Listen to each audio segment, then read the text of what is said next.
आज की तेज रफ्तार ज़िंदगी में जहां करियर और पढ़ाई के दबाव अक्सर बढ़ते जा रहे हैं, ऐसे में मानसिक स्वास्थ्य से जुड़ी समस्याएं भी तेज़ी से बढ़ रही हैं। हम देख रहे हैं कि खासकर युवाओं में स्ट्रेस, एंग्जाइटी और डिप्रेशन जैसी समस्याएं तेज़ी से बढ़ रही हैं। लेकिन अफसोस की बात यह है कि इस विषय को गंभीरता से नहीं लिया जाता। नमस्कार दर्शकों, मैं ईशा सिंह आप सभी का स्वागत करती हूं हमारे इस खास कार्यक्रम में जिसका नाम है हेलो डॉक्टर। आज हम कॉमन मेंटल हेल्थ डिसऑर्डर पर चर्चा करेंगे और समझने की कोशिश करेंगे कि यह समस्या कितनी बड़ी है और इससे निपटा किस तरह जा सकता है। इस विषय पर हमारे साथ चर्चा करने के लिए मौजूद हैं एम्स दिल्ली से पास आउट मनोचिकित्सक डॉक्टर DS पूनिया, जो एक अनुभवी विशेषज्ञ हैं और इस विषय को लेकर गहरी समझ रखते हैं। नमस्कार सर, आपका हमारे इस कार्यक्रम में बहुत बहुत स्वागत है। तो चर्चा शुरू करने से पहले हम बता दें कि अगर आपको भी हमारे साथ जुड़ना है तो स्क्रीन पर दिए नंबर पर आप कॉल कर सकते हैं। हमारा नंबर है 270499 2704 तो आइए इस चर्चा की शुरुआत करते हैं। सर, सबसे पहले तो आप हमारे दर्शकों को बताएं कि मेंटल हेल्थ क्या है और इससे जुड़ी कौन कौन सी समस्याएं हैं और कितनी बड़ी है, जैसे इसका करंट स्टेटस क्या है अभी। जी मैम, तो अगर हम बात करें मैम मानसिक स्वास्थ्य की, तो सबसे पहले हमें समझना पड़ेगा कि मानसिक स्वास्थ्य एग्जैक्टली है क्या। जी, तो मानसिक स्वास्थ्य में अगर हम देखें कि अगर कोई इंसान अपनी एबिलिटीज़ यानी कि जो भी उसकी कैपेसिटी हैं, कैपेबिलिटीज़ हैं, उसके हिसाब से परफॉर्म कर रहा है, लाइफ में आने वाली जो भी परेशानियां हैं उनको प्रॉपर वे से कोप अप कर रहे हैं और उनकी प्रोडक्टिविटी कुछ हिसाब से है कि वो खुद के लिए और कम्युनिटी के लिए कुछ ना कुछ कंट्रीब्यूट कर रहे हैं पॉजिटिव वे में, तो हम इसको बोलेंगे कि हाँ, एक मानसिक स्वास्थ्य बेहतर है। अब इसमें एक चीज़ बहुत ज़रूरी है समझने की कि ऐसा नहीं है कि अगर आपको कोई मानसिक समस्या नहीं है या फिर कोई मेंटल हेल्थ डिसऑर्डर के साथ डिसेबिलिटी नहीं है तो इसका मतलब आप मानसिक तौर से स्वस्थ है, क्योंकि सिर्फ इनका अब्सेंट होना ही ये एक अपने आप में एक प्रूव नहीं है कि मेंटल हेल्थ प्रॉपर है। इसके साथ हमने जो अभी जो चर्चा की, ये सारी चीज़ें अगर ठीक से है तो कह सकते हैं कि मानसिक स्वास्थ्य बेहतर है। अब हम आएँ अगर मेंटल हेल्थ इश्यूज़ पे या फिर डिसऑर्डर पे, तो आप जानते हैं कि ब्रेन हमारा सब कुछ चीज़ें संभालता है, जिसमें थॉट्स, इमोशंस, बिहेवियर, यानी हम लोगों से कैसे बात करते हैं, कैसे रिएक्ट करते हैं, लाइफ में आने वाली चीज़ों के साथ कैसे डील करते हैं। तो अगर इनमें कहीं भी किसी भी चीज़ में एक कुछ ना कुछ अबनॉर्मेलिटी आ जाए तो हम कहीं ना कहीं मान के चलते हैं कि कोई ना कोई मेंटल हेल्थ इश्यू है या कोई मेंटल हेल्थ डिसऑर्डर हो सकता है। तो उसको हम इसी हिसाब से फिर फर्दर इवेल्युएट करते हैं और देखते हैं कि ये समस्या किस हिसाब से जाएगी। तो ये है कि मेंटल हेल्थ क्या है, मेंटल हेल्थ इश्यूज़ या डिसऑर्डर क्या है। लेकिन अब हम अगर बात करें मेंटल हेल्थ सिनेरियो पे, तो अगर हम इंडिया की बात करें तो आप देखेंगे कि हमारे जो लास्ट सर्वे हुए हैं, नेशनल मेंटल हेल्थ सर्वे 2070 जी, और अभी रिसेंट जो स्टडी हुई है उसके हिसाब से देखें तो अराउंड 197 मिलियन पीपल्स इंडिया में सफ़र कर रहे हैं मेंटल हेल्थ इश्यूज से या फिर डिसऑर्डर। यानी देश में लगभग 200 मिलियन जो है वो मेंटल हेल्थ से जुड़ी सिंपली यानी कि 20 करोड़ लोग, 20 करोड़ लोग यानी जी। लेकिन सर, इसकी जागरूकता फिर भी लोगों में इतनी नहीं है, लोग जानते नहीं है। ऐसी कौन सी बड़ी समस्या है जो हम देखें कि भाई मानसिक स्वास्थ्य से जुड़ी ये 3 बड़ी समस्याएं हैं? हाँ, तो अगर अब इन्हीं 20 करोड़ में अगर हम इस डेटा को अगर स्प्लिट करें तो आप देखेंगे कि सबसे ऊपर है डिप्रेशन। तो अराउंड 45.7 मिलियन पीपल सबसे ज़्यादा है वो डिप्रेशन के शिकार है, यानी जिसको हम हिंदी में अवसाद बोल सकते हैं। अवसाद बोल सकते हैं। उसके बाद आते हैं एंजाइटी डिसऑर्डर, यानी घबराहट या उससे जुड़ी हुई समस्या है, जो बहुत ज़्यादा डिफरेंस नहीं है, वो है 44, यानी कि जस्ट 1 मिलियन का ही डिफरेंस है। उसके बाद आते हैं बाइपोलर डिसऑर्डर, शिज़ोफ्रेनिया, फिर उसके बाद हमारे बच्चों के अलग से रहते हैं, DSD है, ऑटिज्म है। तो अगर अब आप देखो कि हमारे इंडिया में अगर अराउंड 20 करोड़ लोग अगर किसी समस्या से ग्रसित है तो नो डाउट उसका इम्पैक्ट भी, चाहे वो किसी भी पॉइंट ऑफ व्यू से देखें, तो अभी हम एक्सपेक्ट कर रहे हैं कि अगर 2030 तक देखें तो 1 ट्रिलियन का हमें जो लॉस होगा वो सिर्फ और सिर्फ मेंटल हेल्थ इश्यूज से होगा। तो ये अपने आप में बड़ा लीडिंग कोज है मोर्बिलिटी का भी और मोर्टेलिटी का भी, यानी कि लोग या तो मर रहे हैं या फिर लोग जिंदा तो हैं लेकिन उस प्रोडक्टिव वे में नहीं काम कर पा रहे हैं। तो अगर इनका हम इकोनॉमिक पर्सपेक्टिव से देखें तो अराउंड 1 ट्रिलियन एक्सपेक्ट कर रहे हैं कि 2030 तक ये चला जाएगा। तो दर्शकों, अगर आपका भी कोई सवाल है, आप हमारे डॉक्टर से पूछना चाहते हैं तो स्क्रीन पर दिए नंबर पर कॉल कर सकते हैं। तो सर, आपने बताया कि पहले नंबर पर डिप्रेशन है, उसके बाद एंग्जाइटी है, तो इस तरह की जो समस्याएं हैं वो तेज़ी से बढ़ रही हैं। हम देखते हैं कि खासकर युवाओं में एंग्जाइटी और डिप्रेशन की समस्या बहुत बढ़ रही है, तो इसका कारण क्या है? इसमें हम थोड़ा सा इसको और बेहतर समझें तो कि सबसे पहले बात करें कि मानसिक समस्याएं होती क्या है। जी। तो अगर होती क्यों है पे जाएंगे तो इसके अपने एक रीज़न है, जिसमें हम सबसे पहले जेनेटिक या बायोलॉजिकल पार्ट लेके चलते हैं। उसके बाद इन्वायरमेंट का जो रोल है, और पर्सनल यानी कि साइकोलॉजिकल और पर्सनैलिटी वाला पार्ट। तो इन सब के कॉम्बिनेशन से कहीं ना कहीं ऐसा होता है कि कोई ना कोई मेंटल हेल्थ इश्यू होगा, तो इन सबको हमें देखना होता है। तो ये हुई कि वजह क्या है। लेकिन अगर हम देखें कि अभी मेंटल हेल्थ, सर इस बीच हमारे साथ एक कॉलर जुड़े हैं, हम चर्चा को जारी रखेंगे। जी नमस्कार, आपका नाम क्या है और आप क्या सवाल पूछना चाहते हैं, बताइए। मेरा नाम प्रवीण कुमार है। प्रवीण कुमार जी, सर आप कहाँ से हैं? मैं दिल्ली से बोल रहा हूँ। जी जी, बताइए आपका सवाल क्या है। सवाल ये है कि सुबह से लेकर रात तक मेरी पत्नी झगड़ा करती रहती है, तो वो क्या कारण है? सुबह से लेकर रात तक सर? हाँ जी, हाँ जी। क्या करते हैं? अच्छा, झगड़ा करती रहती है। तो हमारे साथ दिल्ली से प्रवीण कुमार जुड़े हुए हैं, जी उनका जी, सवाल है। प्रवीण कुमार जी, पहले हमें देखना पड़ेगा कि वो झगड़ा जायज़ है, कितना है, और उससे कितना डिस्फंक्शन हो रहा है। लेकिन अगर मैं देखूं कि अगर आपने सवाल किया है तो हो सकता है कि अब हम इसको इस पॉइंट से देखेंगे कि जैसे थॉट, इमोशन और बिहेवियर की हम पार्ट कर रहे थे, तो एंगर अपने आप में एक नेचुरल इमोशन है। लेकिन अगर उसकी सीवियरिटी या फ्रिक्वेंसी, यानी कि या तो वो इतना ज़्यादा हो रहा है कि जितना नहीं होना चाहिए, या फिर वो उन इतना ज़्यादा उस हिसाब से हो रहा है, बार बार हो रहा है, यानी कि जहाँ नॉर्मली पर्सन अवॉइड कर सकते हैं या फिर नॉर्मली लोग उसको इग्नोर कर देते हैं या फिर उस पर गुस्सा नहीं करते। तो अगर आपको लगता है कि ये सब चीज़ें या तो ज़्यादा है, या जैसे कि मान लो सीवियरिटी को ऐसे समझ सकते हैं कि हम सिंपली गुस्सा किया, लेकिन कोई अगर गुस्से में अब्यूज़ कर रहा है, सामान को इधर उधर तोड़ रहा है, फेंक रहा है, या फिर कुछ और नुकसान हो रहे हैं, तो हम मान सकते हैं कि ये अभी प्रॉब्लमेटिक हो गया है। या फिर पूरे दिन में जैसे बार बार हर छोटी छोटी बात पे चिड़चिड़ापन या गुस्सा आ रहा है, तो कहीं ना कहीं आपको देखना पड़ेगा कि अगर ये समस्याएं पहले नहीं थी, अब हैं। और इसके साथ आप अगर अच्छे से देखेंगे तो आपको और भी बहुत सारे व्यवहार में बदलाव दिखेंगे, जैसे कि पहले की तरह बातचीत करते हैं कि नहीं, बातों में कंटेंट क्या है, या फिर पहले की तरह खुश रहते हैं कि नहीं रहते हैं। तो अगर आपको लगता है कि बहुत सारी चीज़ें अगर बदल चुकी हैं और समस्या में उनका और आपका दोनों का या फिर बाकी लोगों का नुकसान हो रहा है, तो आप मदद ले सकते हैं और प्रोफेशनल हेल्प आपको मिलेगी। तो आप बिल्कुल उम्मीद रखें और मदद के लिए एक कदम बढ़ाएं। तो उम्मीद है प्रवीण जी आपको अपने सवाल का जवाब मिल गया होगा। तो आइए चर्चा को और आगे बढ़ाते हैं। सर हम बात कर रहे थे युवाओं में किस तरह से। हाँ, तो दूसरा हम बात कर रहे थे कि मानसिक जो समस्याएं हैं उनका एक पैटर्न है। तो अगर आप देखो कि यूजुअली हमारा क्या मानना होता है कि बच्चों में मानसिक समस्याएं नहीं आती, बच्चों को क्या टेंशन है, उनमें क्या होना है। लेकिन आप देखो कि अगर हम डेटा पे जाएं तो 14 साल की उम्र तक आते आते 50% मेंटल हेल्थ इश्यूज या डिसऑर्डर आ जाते हैं। और अगर इसको हम थोड़ा सा और एक्सटेंड करें तो अराउंड 25 ईयर पे 75% मानसिक समस्याएं या बीमारियां आ जाती है।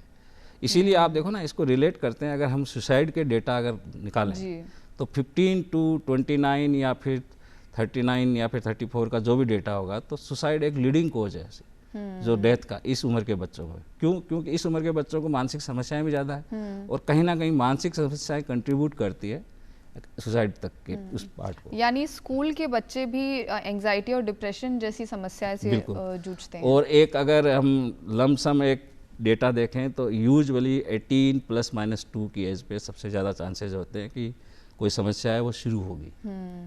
तो ये एक सबसे वो वाला पीरियड है जिस पे हमें पूरा ध्यान रखना होता है कि 15 टू 20 अगर थोड़ा सा और इलाज करें, अगर उस दौरान बच्चों में कुछ आपको व्यावहारिक तौर पे या फिर थॉट्स या इमोशंस लेवल पे आपको कुछ बदलाव दिख रहे हैं, तो आप उनको इग्नोर ना करें।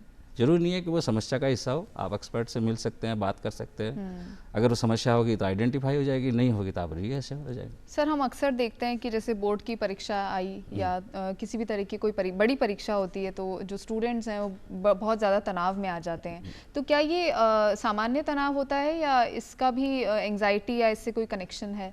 तो इसमें स्ट्रेस, तो अगर हम स्ट्रेस को देखें तो स्ट्रेस तो यूजुअल एक नेचुरल रेस्पॉन्स है किसी भी चीज़ के लिए। जैसे कि बच्चे का एग्ज़ाम है तो उसको थोड़ी चिंता हुई तो अब पढ़ाई ज़्यादा कर रहा है, अपने बाकी एक्टिविटीज़ को कम करके वो प्लान कर रहा है कि मुझे स्टडी आवर्स बढ़ाने हैं, और वो उस हिसाब से डिस्कस कर रहा है और मतलब कि उस हिसाब से प्रिपरेशन कर रहा है। तो यहाँ ये जो स्ट्रेस है वो उसके जो उसकी प्रोडक्टिविटी है उसको इंक्रीज कर रही है।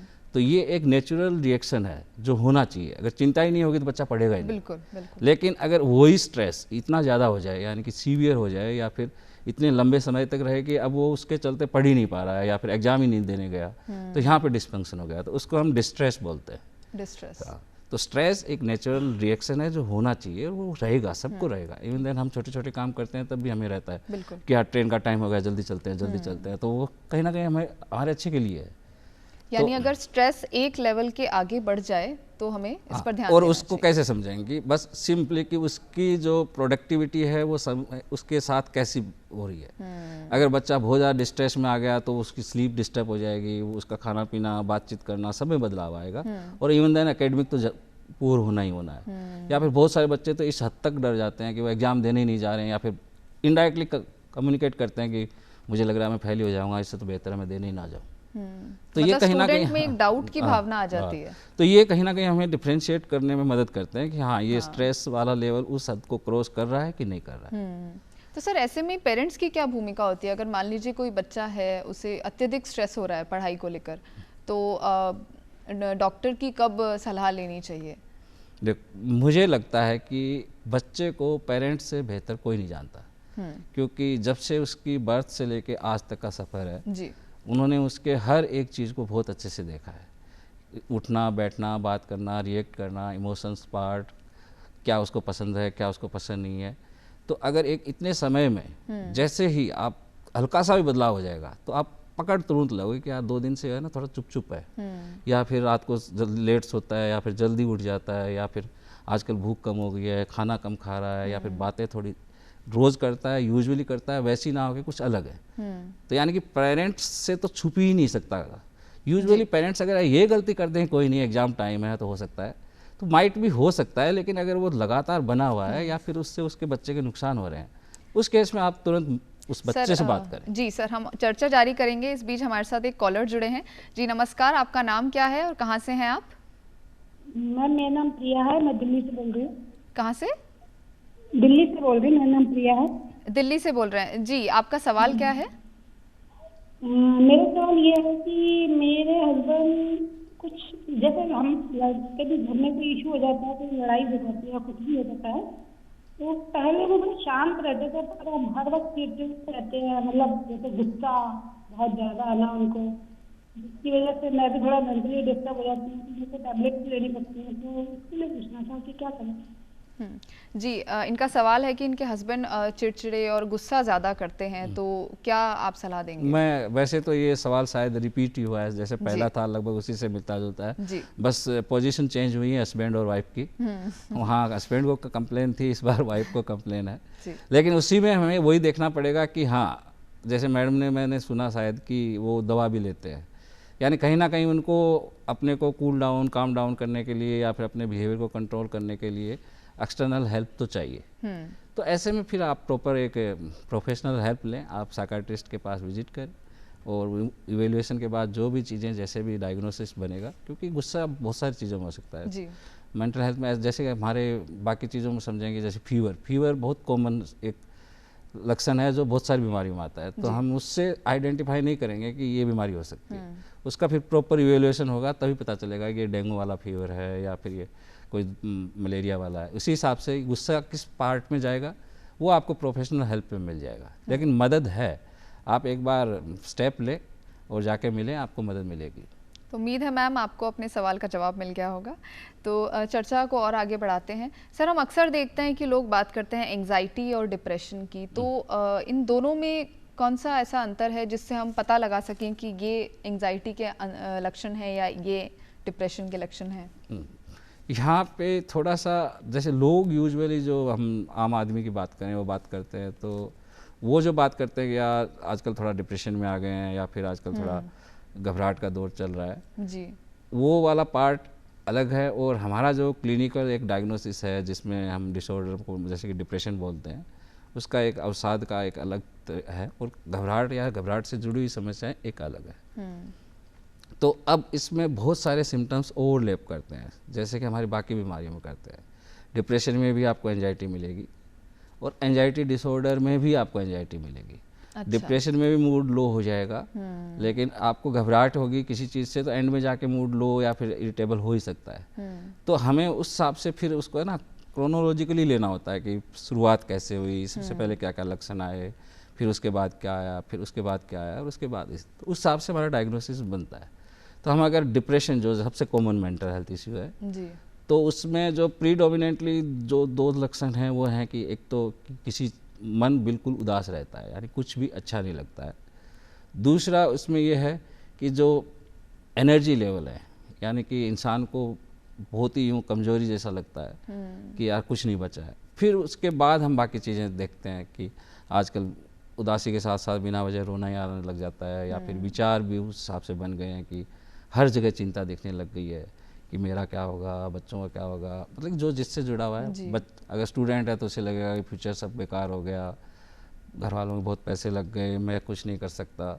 और फिर ये थॉट्स आगे जाते जाते जाते फिर एंड में यूँ लगता है कि लाइफ ही बेकार हो गई, जीने का कोई सेंस नहीं है। तो ये उसकी प्रोग्रेस पे है, जिसको हम फिर उसके हिसाब से कैटेगराइज करते हैं कि ये माइल्ड लेवल का है, मॉडरेट लेवल का है, सीवियर लेवल का है। और फिर उस हिसाब से उसको डायग्नोस करके फिर क्या करना है वो नेक्स्ट प्लान करते हैं। जैसे डॉक्टर साहब ने बताया कि डिप्रेशन के जो दो मेन लक्षण हैं वो ये है कि मन का उदास होना, मन उदासीन रहता है और किसी काम में मन नहीं लगता, एनर्जी आपकी बहुत लो होती है।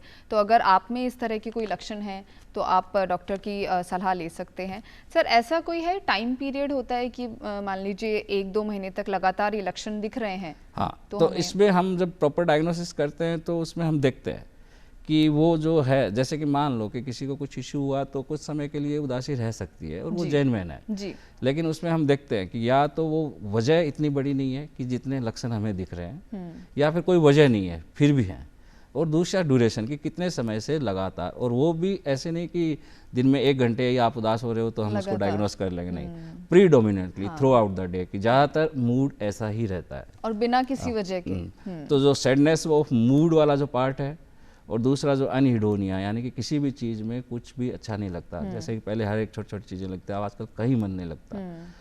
तो ये दोनों चीज़ें देखनी होती हैं कि लगातार बनी हुई हैं क्या।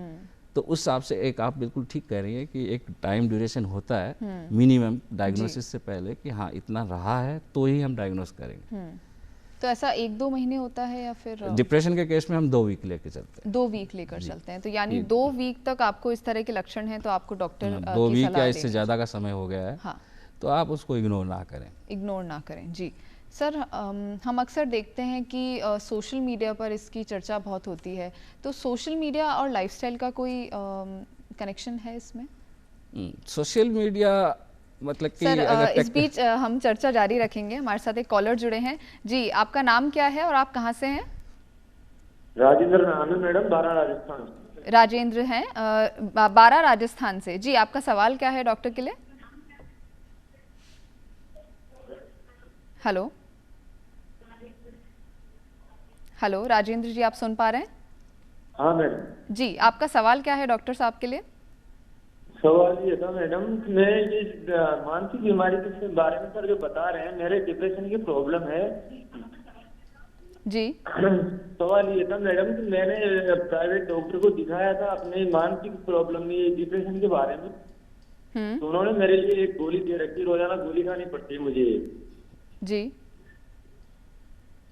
आपका सवाल क्या है डॉक्टर के लिए? जी, कभी कभी मैं नाइट को क्या है ड्रिंक करता हूँ जी, तो कभी कभी नाइट को ड्रिंक कर लेता हूँ, तो जैसे मैं दूसरे दिन ड्रिंक करने के बाद दूसरे दिन उठता हूँ तो मेरा मानसिक संतुलन सही नहीं रहता।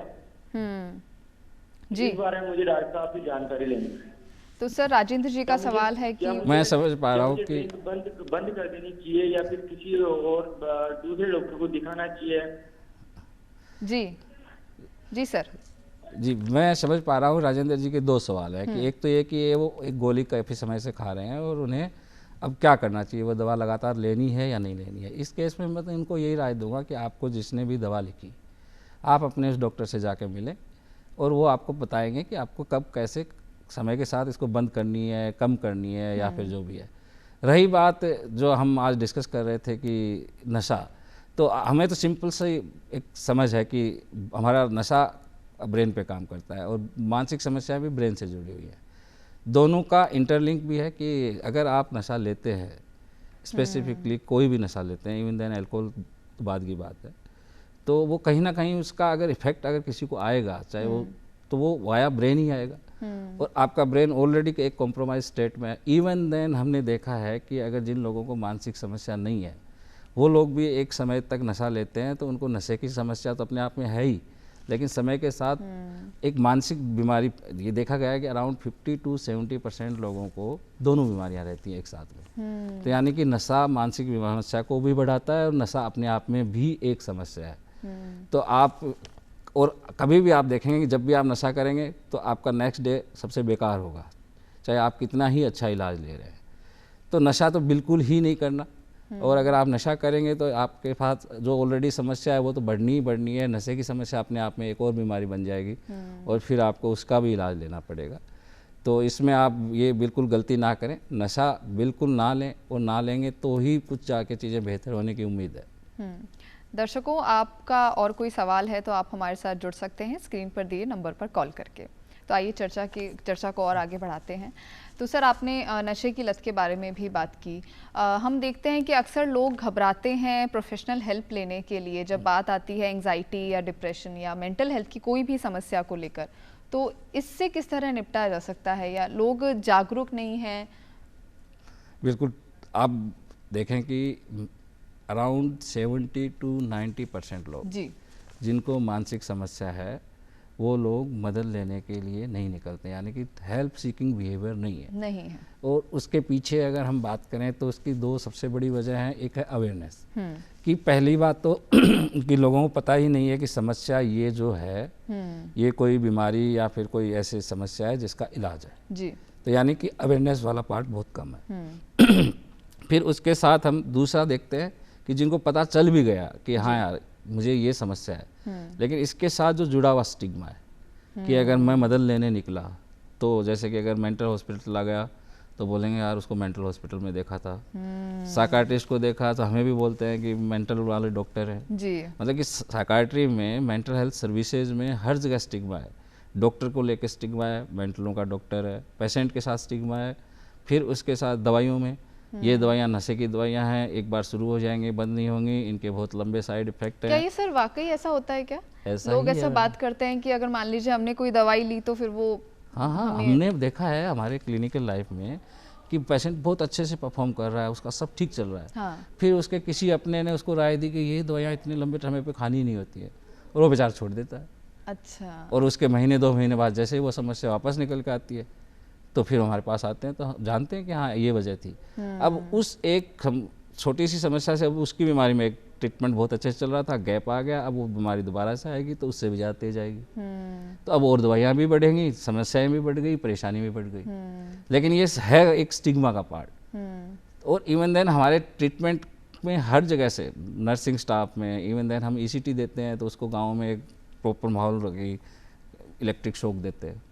यानी कि ECT एक इतना अच्छा प्रोसीजर है जैसे कि आप एक सिंपल OT में जाके एक छोटा सा हर्निया का ऑपरेट कराएं। सर आप हमारे दर्शकों को बताएं ECT क्या होता है? वो एक ट्रीटमेंट का ही एक हिस्सा है जिसमें हमें लगता है कि यहाँ पे ये देने की ज़रूरत है, स्पेसिफिकली कि जब इमरजेंसी केसेस होते हैं जहाँ खुद को हार्म करने की या फिर किसी दूसरे को हार्म करने की ऐसी एक नौबत बन गई, या फिर हमारे बाकी जो दवाइयों का इलाज चल रहा है उनसे रेस्पॉन्स नहीं आ रहा है, या फिर हमें अर्ली बहुत जल्दी रिकवरी चाहिए, तो हम उसको इलेक्ट्रोकन्वल्सिव थेरेपी बोलते हैं। और वो एक सर चर्चा को आगे बढ़ाएंगे। हमारे साथ एक कॉलर जुड़े हैं जी, अपना नाम बताएं और आपका सवाल क्या है? जी सर, कहाँ से हैं आप? जी मैडम, मैं दिल्ली से हूँ। दिल्ली से हैं, आपका नाम क्या है सर? धीरज जी, धीरज। हाँ जी, आपका नाम, आपका सवाल क्या है डॉक्टर साहब के लिए? Hello sir. हाँ जी, आपका सवाल बताएं। मेरा सवाल ये है, मेरी सिस्टर की दवाइयाँ चल रही हैं इवास हॉस्पिटल से जी।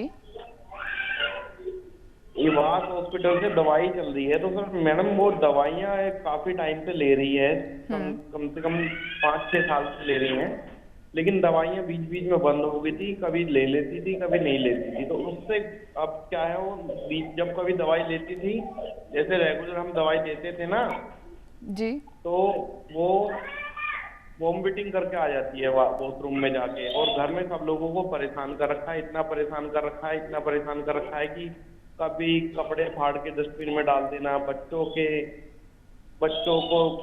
कपड़े फाड़ के अपने गंदगी पूछ देना, ये सब कर देना, बहुत बुरा हाल कर रखा है जी। तो ये सब चीजों से परेशान कर रखा है। तो इभास हॉस्पिटल, दिल्ली इभास हॉस्पिटल से उनका इलाज चल रहा है। तो बीच बीच में दवाइयाँ ले लेती हैं वो। और जी जी सर, उनका इलाज चल रहा है किसी अस्पताल? हाँ, मैं समझ पा रहा हूँ। तो इनको सबसे पहले कि इलाज चल रहा है, लेकिन बीच बीच में जो दवाई वाला पार्ट है, छोड़ तो देना, मानसिक स्वास्थ्य से जुड़ी हुई समस्याओं में इलाज का रेस्पॉन्स आने में केयर गिवर यानी सपोर्ट सिस्टम बहुत ज़रूरी है। और हमारे वहाँ कई बार कुछ ऐसी मानसिक समस्याएं होती हैं कि जिसको होती हैं उन्हें इंसाइट नहीं होती। इंसाइट का मतलब कि उन्हें लगता है कि उन्हें समस्या नहीं है, तो उस पे एक्सेप्टेंस वाला जो पार्ट है कि मैं परेशान हूँ, मैं बीमार हूँ और मुझे दवा चाहिए, वो वाला पार्ट मिस हो जाता है। तो उन्हें लगता है कि फैमिली मेम्बर या बाकी लोग मुझे ज़बरदस्ती दवाइयाँ दे रहे हैं, मुझे नीड ही नहीं है। अगर ऐसी सिचुएशन बन रही है तो फिर फैमिली या फिर केयर गिवर्स का सपोर्ट सिस्टम बहुत ज़्यादा ज़रूरी है। यानी आपको जैसे कि किसी को अगर पैर टूट गया तो उसको बिस्तर पे जैसे सुबह शाम दवा देते हैं, बाकी चीज़ें करते हैं, वैसे ही आपको सुबह शाम की दवा ऑब्जर्व करनी होती है। इवन देन इन्होंने बताया कि लोग स्पिट कर देते हैं या फिर कई बार खाने के आधे घंटे बाद भी वॉमिट कर देते हैं, ये ऐसा देखा गया है। तो ऐसे में अगर आप अपने डॉक्टर से जाके मिलेंगे तो इसके भी बहुत सारे इलाज हैं। जैसे कि अगर मान लो मेडिसिन से नहीं हो रहा है तो हमारे बहुत सारी मेडिसिन है इंजेक्टेबल हैं जो हर 2 वीक पे या मंथली जो लगती हैं, तो आपको बार बार उसमें भागना नहीं पड़ेगा और रोज़मर्रा में जो ये आपकी दवा का जो एक गैप आ रहा है वो नहीं आएगा। तो आप महीने में 1 या 2 बार, बिल्कुल 1 या 2 बार आप जा सकते हैं और आप वहाँ ही सेंटर पे ही आप इंजेक्शन लेके आ सकते हैं। तो फिर जैसे जैसे इलनेस कंट्रोल होगा, जैसे ये बता रहे हैं कि बीच बीच में खुद से ले लेती है, यानी कि बीमारी थोड़ी बेहतर हो जाती है, उन्हें समझ आती है तो वो ले लेती है। उस जो विंडो पीरियड को, जो सबसे अच्छा जो अपॉर्चुनिटी है उसको मिस ना करें। जैसे ही ये फेज आ जाए फिर हम कहीं ना कहीं हम कि यार आजकल तो खुद ही ले रही है, तो कहीं ना कहीं हमसे ही गलती हो जाती है कि अब तो ले ही रही है। फिर पता चला कि 10 दिन बाद में अचानक से कि यार इसने दवा खाई ही नहीं थी और तब तक बीमारी बढ़ गई। उसके बाद भी अगर आपको लगता है कि आपसे मैनेज नहीं हो पा रही हैं या फिर वो एब्यूज कर रही है या फिर फैमिली को परेशान कर रही है, तो आप वहाँ जाके भर्ती हो सकते हैं। जैसे बाकी गंभीर बीमारियों में हम होते हैं, आप वहाँ जाएं, एडमिट हों और आपको बाकी की सारी फैसिलिटीज़ आपको हॉस्पिटल में मिल जाएगी। यानी कि समस्या कैसी भी हो, किसी भी लेवल पे हो, कितनी भी सीवियरिटी पे हो, उस हिसाब से इलाज है। बस आपको थोड़ी सी परेशानी हो सकती है कि उनके व्यवहार से, उनके इमोशन से, लेकिन हमारे पास और कोई तरीका भी नहीं है। उनका मदद करनी है तो हमें बेहतर इलाज लेना ही पड़ेगा। तो उम्मीद है सर आपको अपने सवाल का जवाब मिल गया होगा। सर, हम अक्सर देखते हैं कि जो भी मेंटल हेल्थ की समस्याएं हैं उसमें आपने बताया कि मन उदासीन होना या किसी काम में मन नहीं लगना या एनर्जी बहुत लो रहना, तो क्या इसके कोई फिजिकल हेल्थ पर भी कोई लक्षण आते हैं ऐसे? हाँ, अगर हम बात करें, जैसे ये सारे लक्षण हम डिप्रेशन की बात कर रहे थे कि डिप्रेशन में ऐसे लक्षण मिलते हैं, लेकिन आप ये देखें कि मैं जैसा समझ पा रहा हूँ कि आप ये पूछने चाह रहे हैं कि मेंटल हेल्थ इश्यूज़ में भी कुछ फिजिकल सिम्टम्स भी आते हैं जी। तो डिप्रेशन में सबसे कॉमन जो सबसे पहला सिम्टम है, अराउंड 70% लोगों को हेडेक से शुरू होता है।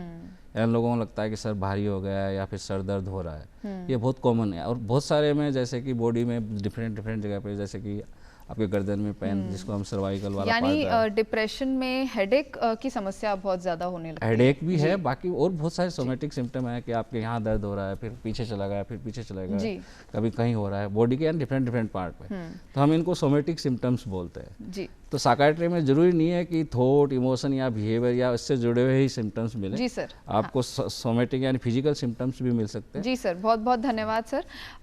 तो दर्शकों, उम्मीद है आपको हमारा ये कार्यक्रम पसंद आया होगा और आपकी जितने भी समस्याएं हैं उसका निदान हुआ होगा। धन्यवाद। Thank you.